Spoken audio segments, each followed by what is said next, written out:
이제 우리아가 휴가를 와가지고 자기 아내하고 밤을 같이 보내고 떠났으면 밧세바가 임신한 것을 자기 남편의 아이라고 감쪽같이 속일 걸로 다윗은 생각을 했죠. 이것이 다윗이 그 밧세바에게 너무 잔인한 극악한 죄를 범한 거예요.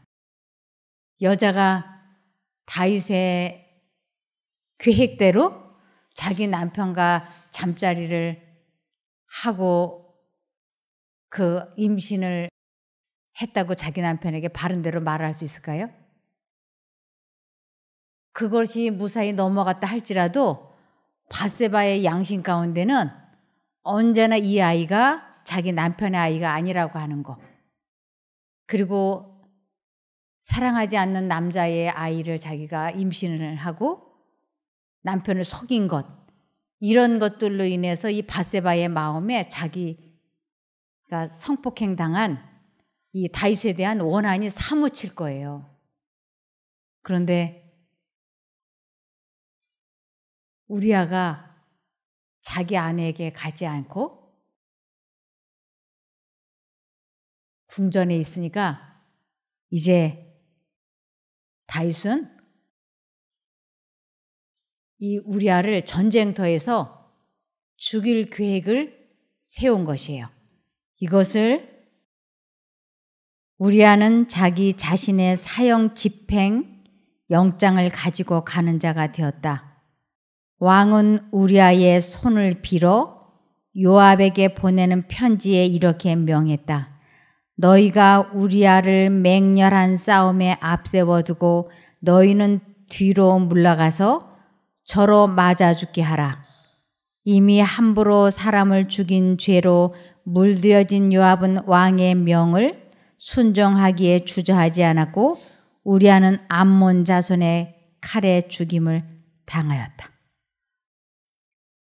한 사람이 극악한 범죄를 저지르면 그것을 덮기 위해서 자기 밑에 있는 사람들에게 죄를 지을 수 있도록 명령을 내리는 것이에요.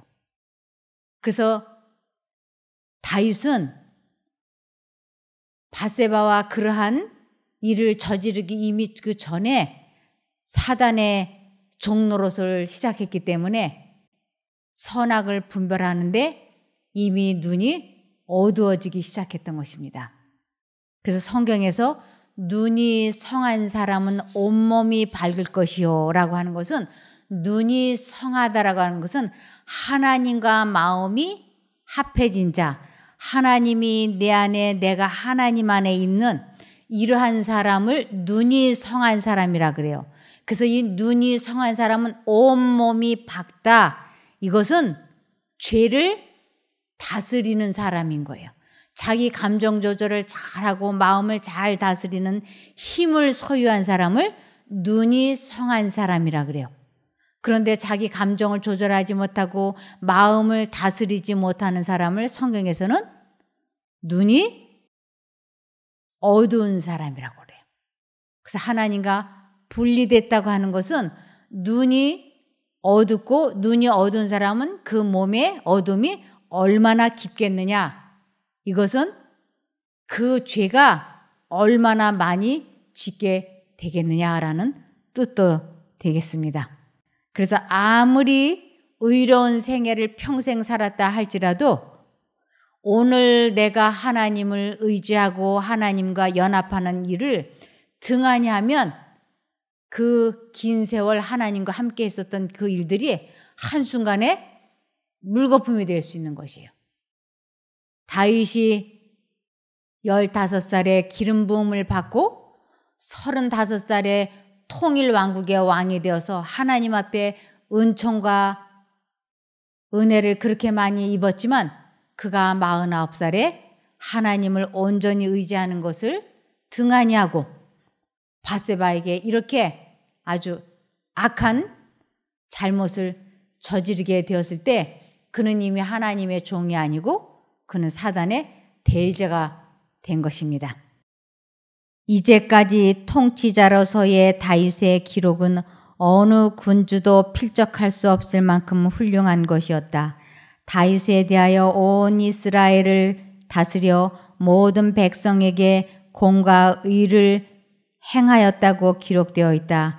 그의 성실함은 온 민족의 신뢰와 충성을 얻었다. 그러나 그가 하나님을 떠나 자신을 악한 자에게 복종시킴으로 인하여 그는 한동안 사단의 대리자가 되었다. 그러나 그는 여전히 하나님께서 그에게 주신 지위와 권위를 누리고 있었다. 그 때문에 그는 자기의 권위에 복종하는 자의 영혼을 파멸시키라는 요구를 할 수 있었다. 그리고 하나님께보다도 왕에게 더 충의를 표했던 요압은 왕의 명을 따랐기 때문에 하나님의 율법을 범했다. 요압은 우리아가 가지고 온 그 명령서를 보았을 때 뭔가 이상하다는 생각이 들지 않았겠어요? 그래서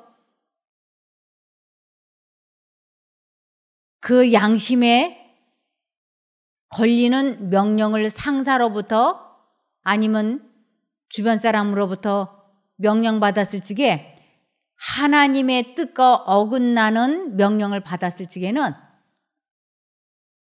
그 명령은 복종하면 안 됩니다. 그래서 심지어 하나님께서는 자녀에게도 부모에게 순종을 하는데 반드시 그냥 순종하라고 하지 않았습니다. 이렇게 순종을 해야 한다고 하셨습니다. 에베소서 6장 1절 자녀들아 너희 부모를 주 안에서 순종하라. 이것이 옳으니라. 부모에게 순종을 하는데 주 안에서 순종해야 된다고 하는 이 주 안이라고 하는 것은 하나님의 뜻과 일치될 때라는 뜻이에요. 하나님의 뜻과 부모님의 뜻이 일치할 때는 그 부모님의 뜻에 순종을 하지만 부모님의 뜻과 하나님의 뜻이 대두될 때는 하나님의 뜻을 우선순위에 두어야 하는 것입니다. 다윗의 권세는 하나님께로부터 받은 것이다. 그러므로 오직 하나님의 율법과 일치하도록 그것을 행사해야 하였다. 그가 하나님의 율법에 반대되는 것을 명했을 때에 그것을 순종하는 것은 죄가 되는 것이다. 모든 권세는 다 하나님의 정하신 바나 우리는 하나님의 율법에 반대되는 권세에 순종하지 말아야 한다. 부모가 명령을 했거나 임금이 명령을 했거나 누가 명령했거나 하나님의 뜻과 대두될 때는 꼭 하나님 쪽을 선택을 해야지 사람을 두려워해서 그 명령을 거절하지 못하고 따르면 그거는 죄가 된다고 하는 것입니다. 그래서 요압 장군이 다윗이 시키는 대로 우리아가 죽도록 그 성벽 바로 밑에까지 우리아를 거기 배치시켰어요. 그래서 성벽 바로 밑에까지 가 있었기 때문에 위에서 화살을 쏘고 칼을 던지고 그래서 거기에서 우리아가 맞아 죽게 된 것입니다. 이것은 요압이 다윗의 명령을 순종을 했지만 하나님께서는 요압 장군에게 그 마음에 분명히 말씀을 하셨죠. 안 돼. 이것은 뭔가 이상하다. 그리고 하면 안 되는데 요압은 여기에 하나님께보다도 왕에게 더 충의를 표했던 요압은 왕의 명을 따랐기 때문에 하나님의 율법을 범했다고 분명히 말씀하고 있습니다. 그래서 잠언 14장 12절을 보시면 어떤 길은 사람의 보기에 바르나 필경은 사망의 길이니라. 다윗은 이 우리아가 전쟁터에 가서 죽으면 아무 문제가 없을 것이라고 생각했어요. 그래서 그는 자기의 계획대로 일을 잘 진척시켰다고 생각이 되는 것이었습니다. 그러나 어떤 길은 바르나 필경은 그것은 사망의 길이라고 하나님께서는 말씀하셨어요. 그런데 이렇게 우리아를 전쟁터에 가서 죽게 하고, 그리고 그 나라는 보통 사람이 죽으면 일주일 정도를 호곡을 합니다. 장례를 치르고 일주일 동안 애도의 기간을 가져요. 그러니까 밧세바가 관습대로 일주일을 호곡을 하고, 그리고는 다윗이 불러들여서 그 아내가 되었습니다. 그게 며칠인지는 정확하게 안 나와 있습니다. 그런데 이제 우리아가 죽고 밧세바를 아내로 드리고, 왕이기 때문에 거기에 대해서 누구도 가타부타 말을 할 수가 없어요. 그저 조용히 일은 진전이 되고, 그런데 문제는 어디에서부터 시작이 되느냐 하면 자기 자신 속에서부터 시작이 되는 것이. 하나님의 선고가 그에게 선언되기 전에도 다윗은 범죄의 열매를 거두기 시작하였다. 그의 양심은 편안하지 않았다. 다윗이 그때에 당한 정신적 고통을 시편 32편에서 찾아볼 수 있다. 다윗은 다음과 같이 말하였다. 허물의 사함을 얻고 그 죄의 가리움을 받은 자는 복이 있도다. 마음에 간사가 없고 여호와께 정죄를 당치 않은 자는 복이 있도다. 내가 토설치 아니할 때에 종일 신음함으로 내 뼈가 쇠하였도다. 주의 손이 주야로 나를 누르시오니 내 진액이 화하여 여름 가물의 마름같이 되었나이다. 이 다윗의 마음에 죄책감이 죽을 지경으로 괴롭게 하는 것이. 제가 이 성경을 읽을 때, 이 대목을 읽을 때, 이 사람이 얼마나 많이 괴로워했는지 알겠더라고요. 저도 과거에 죄를 짓고 나면 이 죄책감이 정말로 내 진액이 다 말라버리고 여름 가뭄에 마름같이 되었던, 논바닥 갈라지듯이 갈라지는 그러한 걸 제가 경험해 봤어요. 이 토설치 아니할 때에 하나님 앞에 내가 잘못했다고 진실되게 고백을 하고 그분으로부터 용서함을 받지 아니하면 이 마음속에 그 죄책감이 이루말로 다 못해요. 그래서 사람이 지기에 가장 힘들고 괴로운 짐이 죄짐이라고 합니다. 이 다윗이 밧세바와 그러한 좋지 않은 관계를 갖고 난 후에 그가 49년 동안 하나님과 연합해서 누렸던 언제나 가을, 청명한 가을 하늘과 같았던, 구름 한 점이 없었던 그 맑고 깨끗한 평안이 그 마음속에서 사라졌다고 하는 것은 다윗으로서는 너무 괴로운 것이.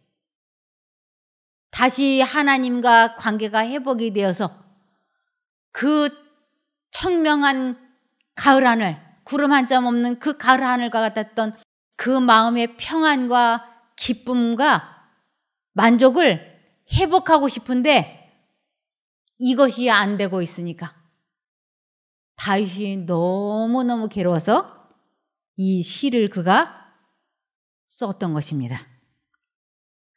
범죄의 길은 바람직하게 보이나 필경은 사망의 길이다.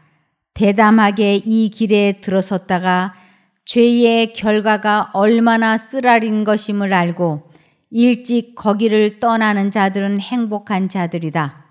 하나님께서는 자비를 베푸셔서 다윗을 죄악의 기만적 대가에 의하여 완전히 멸망을 당하도록 버려두지 아니하셨다. 하나님께서 사람을 회개시키시는 것은 자비로운 일이라 그러셨어요.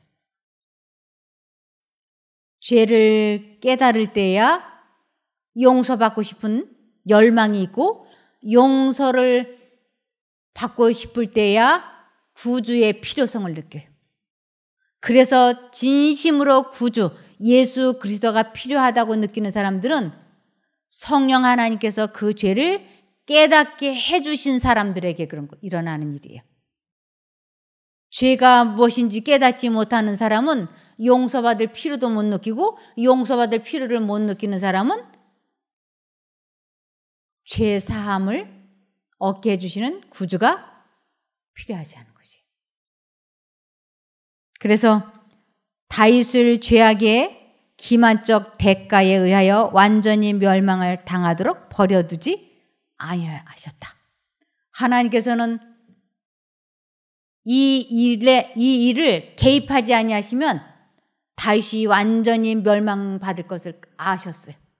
그래서 다윗에게 죄를 깨닫게 하시고 그리고 사단이 이 다윗을 이제 어떻게 멸망으로 이끌어 갈지 가지고 있는 사단이 다윗에게 가지고 있는 프로그램을 다윗에게 알려주시기 위하여 그분이 일어서신 것이에요. 사람이 죄를 지으면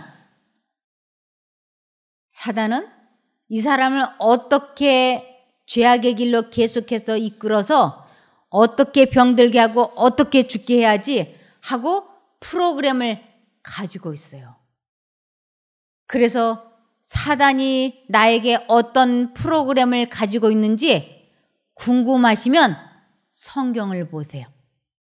성경을 보면 나의 프로그램이 여기에 기록되어 있는 걸 알 수가 있어요. 이 세상 모든 사람이 다 내 앞날에 대해서 궁금하시고 사단이 나에게 어떤 프로그램을 가지고 있는지 궁금하다 싶으신 분들은 성경을 읽어보세요. 이 성경은 사단이 우리들에게 가지고 있는 프로그램이 자세히 기록되어 있는 것이에요. 다윗의 이야기가 자세히 기록이 되어 있는 것은 우리들을 위하여 기록해 놓은 것이에요. 그래서 이제 하나님께서는 다윗에게 죄를 깨닫게 하시고 그리고 이 죄를 지음으로 말미암아 이제부터 내가 구원을 받지 못하도록 하기 위하여 사단이 너에게 가지고 있는 프로그램이 이것이다 하고 그분이 낱낱이 알려주세요. 그래서 이제 이것을 잘 귀담아 듣고 정신을 바짝 차리고 하나님께 온전히 의지해라. 하나님께 온전히 내 생애를 바쳐라. 그리하면 사단이 가지고 있는 프로그램이 망가지고 내가 그 덫에서 빠져나올 수 있다고 하는 것을 하나님께서 나단을 통해서 알려주시기로 하셨던 것이에요. 그런데 여기 또한 이스라엘을 위하여 하나님께서 개입하실 필요가 있었다. 시간이 지남에 따라 밧세바에 대한 다윗의 범죄가 알려지고 다윗이 우리아의 죽음을 계획했을 것이라는 의심이 일어나게 되었다. 완전 범죄라고 하는 것이 있을까요? 더군다나 다윗의 이 범죄는 여러 명이 개입이 되어 있어요. 첫 번째로는 옥상에서 내려다보고 저 여자가 누구인지 알아보라고 전령을 보냈어요. 전령이 갔다 와서 이는 엘리암의 딸 밧세바 우리아의 아내라고 말을 했어요. 그리고 그 여자를 데려오고 데려가고 이것을 전령들이 다 보지 않았겠어요? 그리고 요압이 아주 이상한 서류를 가지고 우리아가 와가지고 이상하네. 왜 우리아를 이렇게 죽이라고 했을까? 그러면서 전쟁터에서 우리아를 죽게 했던 요압이 전쟁터에서 돌아와 보니까 밧세바가 갑자기 누구 아내예요? 다윗의 아내로 변해 있는 거예요. 그러면 이 머리가 좀 돌아가지 않겠어요? 야, 이건 뭔가 좀 이상하다.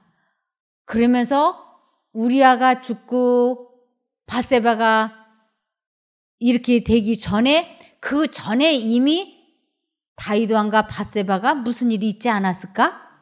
그래서 일이 이렇게 돌아간 게 아닐까? 이러면서 이 말을 누구에게 할 수 있을까요? 응? 그렇지. 이 귓속말이 이상해. 수근수근. 밧세바가 갑자기 내 상관이 된 거야 이래가면서. 밧세바는 자기 부하의 아내였기 때문에 자기 부하나 마찬가지잖아요. 그런데 전쟁터에서 돌아와 보니까 갑자기 이 밧세바가 자기의 상관이 되어 있으니까 그 앞에 머리를 조아리려니까 자존심 상하는 일 아니에요? 뭔가 이상해. 이 부인도 어떻게 이런 일이 있을 수 있어? 수근수근. 드디어 수근거리는 것이 공공연하게 되고, 그리고 밧세바도 얼마나 마음이 괴롭겠어요. 자기 남편 휴가 온 것 같았는데, 분명히 휴가 온다는 소리는 들었는데 오지 않고 되돌아갔다고, 이게 어떻게 된 거지? 그랬는데 느닷없이 죽었다. 이 밧세바가 얼마나 괴롭겠어요. 남편은 전쟁터에 가 있는 동안에 엉뚱한 남자의 아이는 임신을 하고. 여기 여호와께서 모욕을 당하셨다. 여호와께서는 다윗에게 은총을 베푸시고 그를 높이셨으므로 다윗의 죄는 하나님의 품성을 잘못 드러내었고 당신의 성후에 욕을 돌렸다.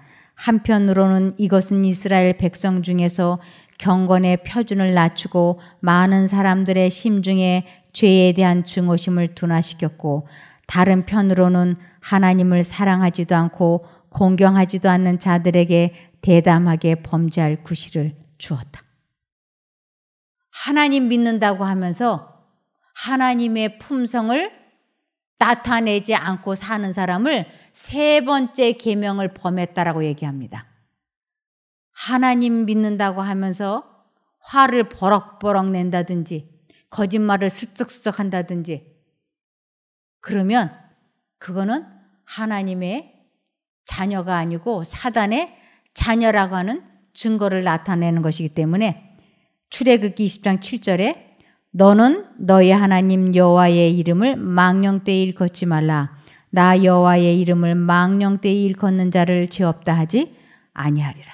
하나님의 이름을 망령되이 일컫는다고 하는 것은 하나님을 믿는다고 하면서 그분의 품성을 올바르게 나타내지 않는 자를 하나님의 이름을 망령되이 일컫는다라고 하는 것입니다.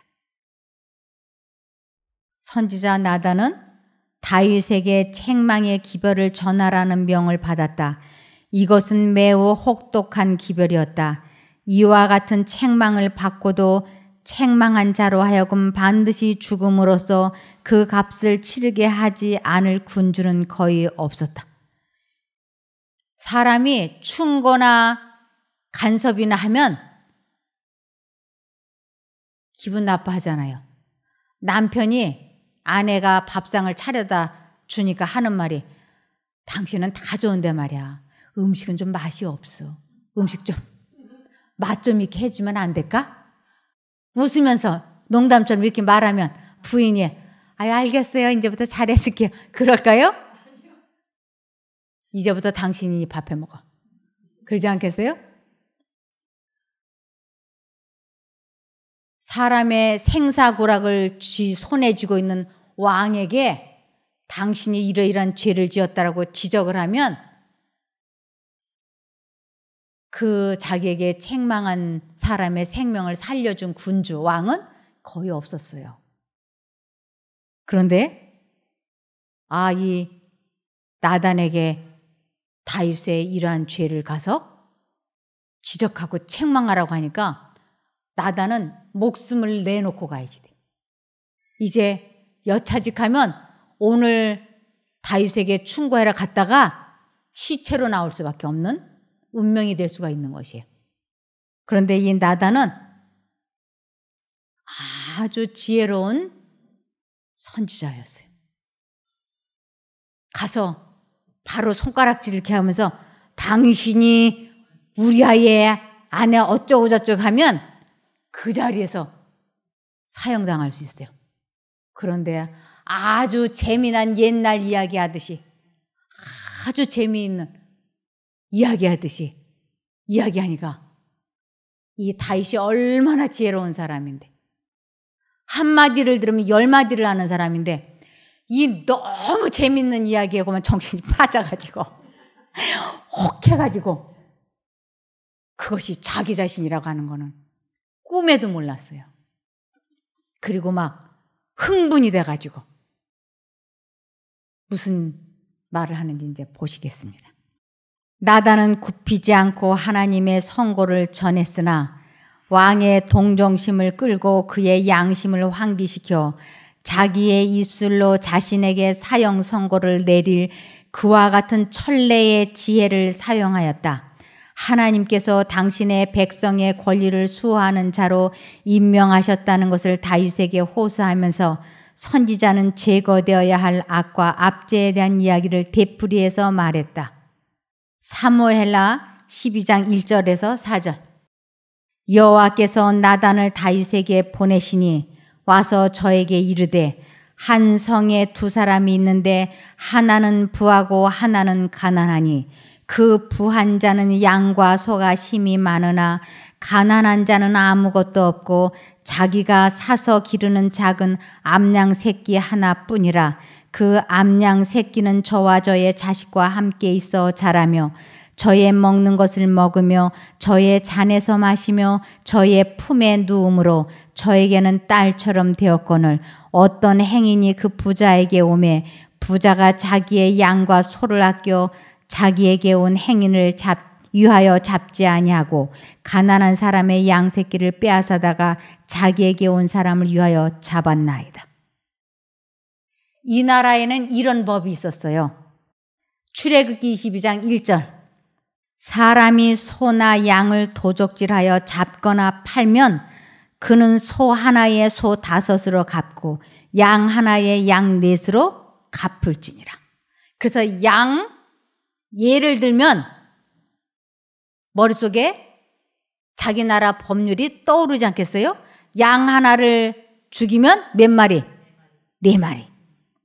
여기 또 신명기 22장 25절에 이런 말씀이 있어요. 법이 있어요. 만일 남자가 어떤 약혼한 처녀를 들에서 만나서 강간하였거든 그 강간한 남자만 죽일 것이요. 한마디로 성폭행한 사람은 어떻게 하라고요? 사형인 거예요. 사무엘하 12장 5절. 다윗이 그 사람을 크게 노하여 나단에게 이르되 여호와의 사심을 가리켜 맹세하노니 이 일을 행한 사람은 마땅히 죽을 자라. 저가 불쌍히 여기지 않고 이 일을 행하였으니 그 양 새끼를 4배나 갚아 주어야 하리라. 이 노라고 하는 거, 이거는 누구의 것이에요? 분노. 누구의 것이에요? 사단의 것이에요. 다윗이 이미 하나님과 관계가 분리되어 있기 때문에 이 생각이 사단으로부터 다 오는 거예요. 그래서 자기 딴에는 아주 의로운 것인 줄 알았지만 사단으로부터 오는 그 말을 탁 뱉은 거예요. 근데 사단은 다윗에게 가지고 있는 이 프로그램이 아들 넷이 죽을 수밖에 없는 프로그램을 가지고 있는 것이에요. 그래서 나단에게 천례의 지혜, 하늘로부터 오는 지혜, 하나님께로부터 받은 지혜는 소가 아닌 양을 갖고 예화를 들지 않습니까? 다윗은 자기의 자식이 4명이 죽을 거라고 하는 것을 꿈에도 몰랐어요. 그런데 하나님은 사단의 프로그램을 아시는 분이에요. 네 자식이 4명이 죽게 될 것이다. 사단에 의해서. 그런데 그가 이 하나님께서 보여주시는 프로그램을 잘 조심해서 하면 그는 그렇게 많은 자식을 죽지 않게 막을 수 있었어요. 이제 7절. 나단이 다윗에게 이르되 당신이 그 사람이라. 이스라엘의 하나님 여호와께서 이처럼 이르시기를 내가 너로 이스라엘 왕을 삼기 위하여 내게 기름을 붓고 너를 사울의 손에서 구원하고 내 주인의 집을 내게 주고 내 주인의 처들을 내 품에 두고 이스라엘과 유다 족속을 내게 맡겼느니라. 만일 그것이 부족하였을 것 같으면 내가 내게 이것저것을 더 주었으리라. 그러한데 어찌하여 내가 여호와의 말씀을 업신여기고 나 보기에 악을 행하였느뇨. 내가 칼로 햇사람 우리아를 죽이되 암몬 사람의 칼로 죽이고 그 철을 빼앗아 내 철을 삼았도다. 하나님께서 다윗의 죄를 아주 분명하고 정확하게 나단의 입을 통해서 지금 말씀을 하시는 것이. 하나님께서 다윗이 옥상 위에서 그 여자가 아름답게 보이기 시작을 할 때 성령 하나님께서 다윗의 마음에 아주 강력하게 호소하셨는데도 그 하나님의 말씀을 선택하지 않은 것에 대해서 하나님께서는 내가 나를 업신여기고 멸시했다고 말씀을 하셨습니다. 그래서 사무엘하 12장 10절에 보시면 이제부터 다윗에게 행할 사단이 가지고 있는 프로그램을 하나님께서 알려주시는 장면이에요. 이제 내가 나를 업신여기고 햇사람 우리아의 철을 빼앗아 내 철을 삼았은즉 칼이 내 집의 영영이 떠나지 아니하리라 하셨고, 칼이 내 집의 영영이 떠나지 않는다고 하는 것은 너희 집에 불행한 일, 사람 죽는 일, 불화 이런 일이 계속 연달아 일어날 것이다. 그것을 말씀하시는 것이에요. 그다음 11절에 여호와께서 또 이처럼 이르시기를 내가 내 집에 재화를 일으키고 내가 내 처들을 가져 내 눈앞에서 다른 사람에게 주리니 그 사람이 내 처들로 더불어 백주에 동침하리라. 이것은 내 아들 압살롬이 반란을 일으켜서 왕궁 옥상에다가 천막을 치고 후궁들로 더불어 동침하게 할 것을 사단이 가지고 있는 계획표를 다윗에게 지금 알려주시는 장면이에요. 그러면서 또 12절에 너는 은밀히 행하였으나 나는 이스라엘 무리와 백주의 이 일을 행하리라 하셨나이다. 이러한 일은 하나님께서 하시는 것이 아니고 사단이 이제 그렇게 이끌어 갈 것이라고 하는 것을 하나님께서 말씀을 하시는 것이에요. 하나님은 사람들에게 불행한 일을 하시는 분이 아니세요. 어떻게 해서든지 구원하시고 도와주시고 복 주시려고 하시는 분이신데 사단이 이렇게 할 것을 이제 말씀을 해주시는데 그것은 어떻게 해서든지 내가 그러한 일이 일어날 때는 반드시 내 앞에 생명과 사망과 복과 저주가 내 앞에 이르러 올 터인데 그때 내가 하나님을 선택을 하게 되면 그러한 일을 미연에 방지할 수 있어. 그러니까 정신을 차리고 나를 선택해야 돼. 이것을 알려주시기 위하여 지금 사단이 가지고 있는 프로그램을 낱낱이 알려주시는 것이에요. 13절에 다윗이 나단에게 이르되 내가 여호와께 죄를 범하였노라 하매 나단이 다윗에게 대답하되 여호와께서도 당신의 죄를 사하셨나니 당신이 죽지 아니하려니와. 다윗이 내가 하나님께 죄를 범하였다고 솔직하게 고백을 하니까 하나님께서 당신의 죄를 용서하셨다고. 이 일로 당신이 죽지 아니하려니와 라고 말씀하는데, 이 죽지 않는다는 것은 멸망받지 않는다라는 뜻이에요.